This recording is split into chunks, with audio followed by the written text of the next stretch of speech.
Let's talk about credit cards. Hey everybody, it's Shamika. Please like, subscribe, and share my videos. Also, please hit the notification bell so that you can be notified when I bring out new content. All right, so let's talk about beginner credit cards. I get a ton of questions of you guys asking me, what is a great beginner credit card? And if I had to, off the top of my head, I would tell you the best beginner credit card would be a secured card, simply because it takes a minimal investment to get this card up and going, and it helps you learn the proper credit behavior. If you are not sure what a secured card is nothing more than a credit card that you put up the amount that you want your credit limit to be. So if you want a $300 credit card, you would take $300 of your money, you would give it to a credit card company. Normally you would have to pay an extraordinarily high application fees, usually $89. It's a ripoff, yes, but it is worth it if this is someone that does not know much about credit, or if this is your young child that you're sending off to college. The $89 fee is chump change compared to the damage they could do to the credit by not knowing how to manage it. So again, you put this money up, you pay it to the credit card company, they charge you a high fee for application fee. Normally, you're not going to be denied because you are actually fronting the cash. And they take your money and they send you a credit card with that limit. Now, normally these credit cards come with high interest rates. They normally come with a monthly fee of $3 or $6 a month that sometimes you have to pay for. And they're usually for individuals with bad credit. Now, I would say that I would add to that, individuals not only with bad credit should get these cards, but individuals that know nothing about credit should get these cards. Everybody wants to run and go and get credit cards because they think, oh my God, free money, I can go and charge and spend and do all of these things that feel good, because usually when we spend, especially as women, we're doing it for retail therapy. It's an emotional thing. We're having fun swiping that card. But we don't really pay attention to what happens when we don't pay it. We don't know the damage that it does to your score when you go over the utilization rate. Some people don't even understand what a utilization rate is.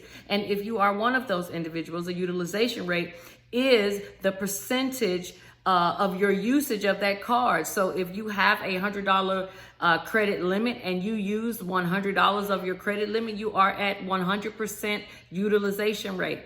If you use, let's say you're with that $100 limit again, and you only spend $30, well, you're at your 30% of your utilization rate. 30% is the go-to number, but I will tell you, if you could be less than 30% utilization rate, that is the goal. That is exactly what you want to do, so that you can show banks, credit card companies, lenders, that you are responsible with the amount of money that you receive, and that you are not so thirsty or desperate or irresponsible that you will go and spend up to the limit that you have on that card. They hate to see that. They actually love to see people like you coming, because people like you, they can get tons of money off of in interest and over the limit fees and late fees and things like that. But at the same time, you are the person that they run from because they don't want to extend you any more money.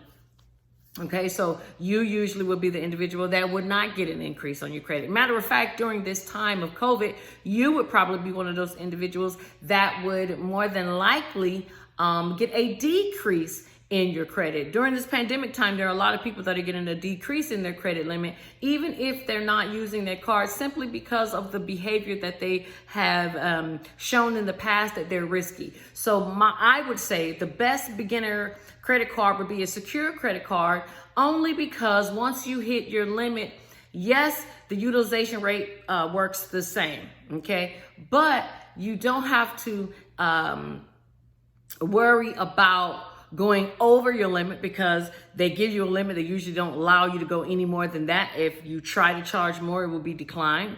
And say, for example, you're responsible, you don't pay it. Well, it's your money that you lost, not the bank's money. It would be probably still just as difficult to get a credit card. But I do think that if you're not going to educate yourself, which you should, but if you're not going to educate yourself when it comes to how to manage credit, how to keep your utilization rates low, understanding what APRs are and things like that, then a secured card would be the best way to go for a beginner, simply because it's more manageable, okay? If I had to say that, that would be probably my number one reason why I would say. So it's more manageable when it's a card that you actually dictate the limit or the amount of money that you put on there.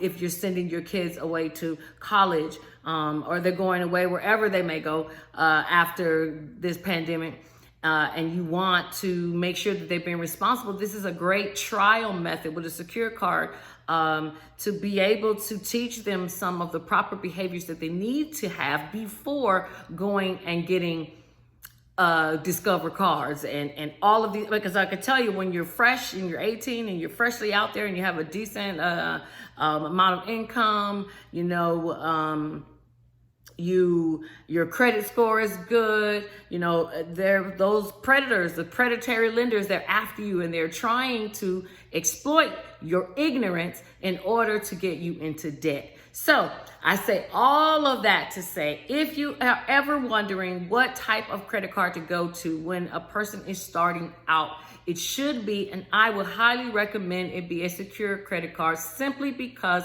it lessens the damage that it can, a normal credit card can cause someone in the future. Secure credit cards are just easy to turn off. They're easy to pay off. They're easy to stop at the limit that you set. They do have some fees that may go alongside that are completely unnecessary in my opinion. But again, this is just for learning purposes only. This is not a card you need to have for the next 20 years, but I would say the least the first year or two, until an individual learns how to properly manage their credit, that would be the credit card that I would recommend that an individual would start with. So I hope you guys learned something. And if you are interested in seeing what types of secure cards there are out there, and there are a ton, I have left you a ton of them to choose from below. Have a good one. And again, thank you guys for watching. Please like, subscribe, and share my videos. Hit the notification bell as well. Thank you. Bye.